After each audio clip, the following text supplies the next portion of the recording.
మన ఊరి ముచ్చటకు స్వాగతం. తెలంగాణ సంస్కృతి సాంప్రదాయాలకు ప్రత్యేకంగా చివరి రోజు సందర్భంగా మంగళవారం బీర్కూర్ మండల కేంద్రంలో గల గాంధీ చౌక్లో తీరొక్క పూలతో రాష్ట్ర వ్యవసాయ సలహాదారులు బాన్సువాడ ఎమ్మెల్యే పోచారం శ్రీనివాసరెడ్డి ఆధ్వర్యంలో మహిళలు సద్దుల బతుకమ్మ పండుగను ఆటపాటలతో పలు సాంస్కృతిక కార్యక్రమాలతో ఘనంగా జరుపుకున్నారు.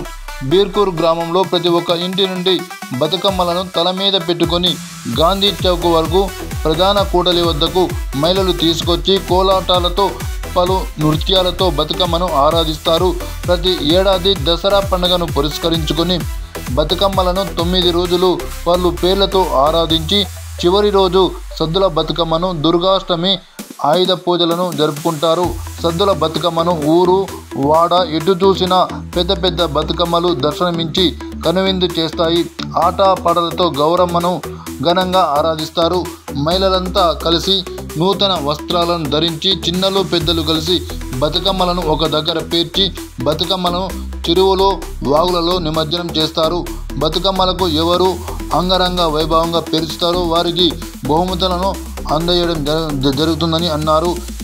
ఈ కార్యక్రమంలో రాష్ట్ర అగ్రో చైర్మన్ కాసుల బాలరాజు, నిజామాబాద్ కామారెడ్డి ఉమ్మడి జిల్లాల మాజీ డీసీసీబీ చైర్మన్ భాస్కర్ రెడ్డి, మాజీ MPP Tilakeshwara Raghu, Birkur AMC chairman Durgam Shyamala, Birkur AMC vice chairman Yama Peddaramulu, మాజీ MPDC Sandeep, Birkur PSS chairman Inguramulu, మండల నాయకులు, ప్రధాన నాయకులు, మహిళలు, చిన్నలు పెద్దలు తదితరులు పాల్గొన్నారు.